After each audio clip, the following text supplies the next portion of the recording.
Ukraine continues trading with Russia, and while in exports Russia is about 5%, in imports is about 9-10%, and more importantly, Russia is still one of the major suppliers of mineral energy products to Ukraine. For example, it supplies about 60% of bituminous coal, almost all anthracite. It supplies a lot of petroleum products, and that makes it very important still for the Ukrainian economy. And we also have to remember that a lot of petroleum products are also supplied from Belarus, which de facto is a Russian oil processed in Belarus, and this supply can be also stopped. And this similarly, the coal, part of the coal is shipped from Kazakhstan, and here the Russian role and Russian control is also important. So in energy, Russian role is still very high. Plus transit of gas, we should not forget that. And while legally we are buying gas from Europe for many years now, de facto supplies of gas from Europe started only recently because the pipelines were not ready for full reverse flow. So the leverage is, in terms of the size, in terms of money, is not large, but in terms of the role that this leverage plays, still huge.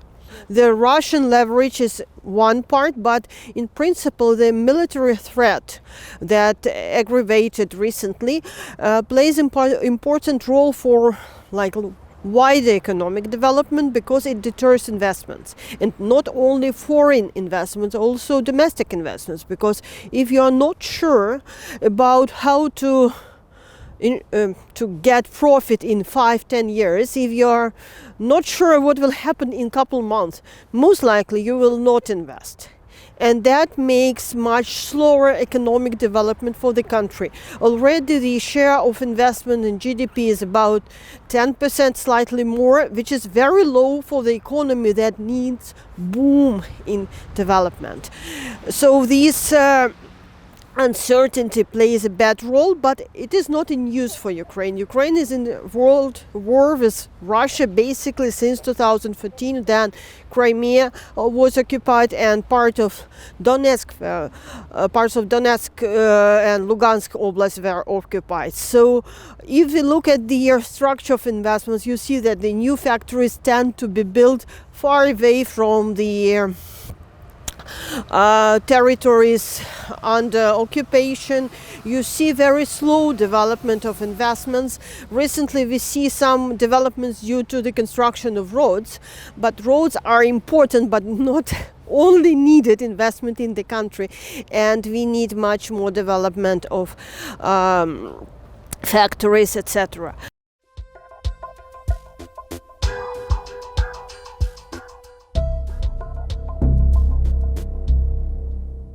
I cannot say that we have exact publicly available strategy how to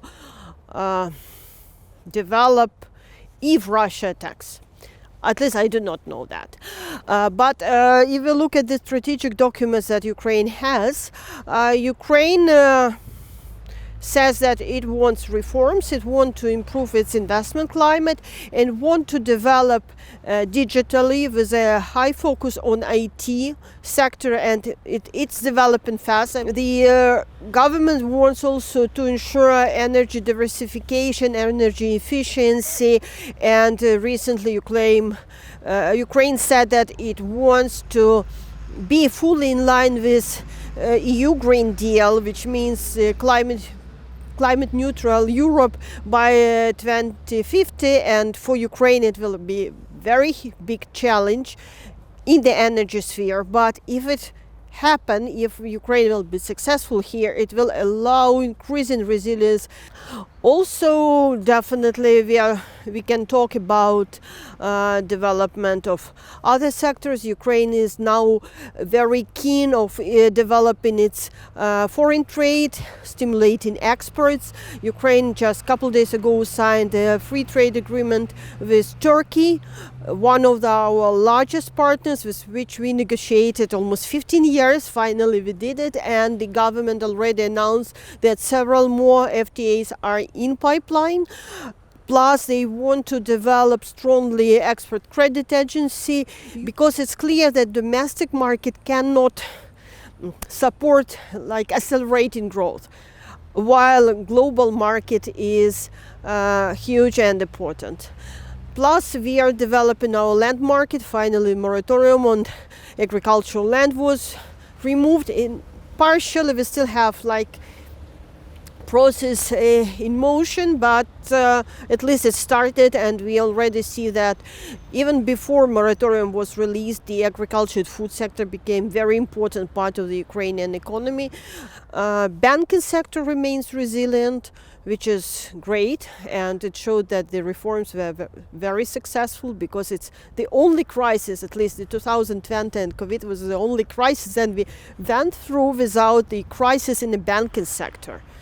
And as far as I understand, Ukraine has a strategy for development of financial sector that should be not only banking. We are quite lucky in other elements of normal financial sector, stock market, etc. And the government plans to develop it in line with the association agreement. And basically the association agreement with the EU that envisage economic integration and political association is one of the crucial elements of the government strategy for development and the strategy for reforms.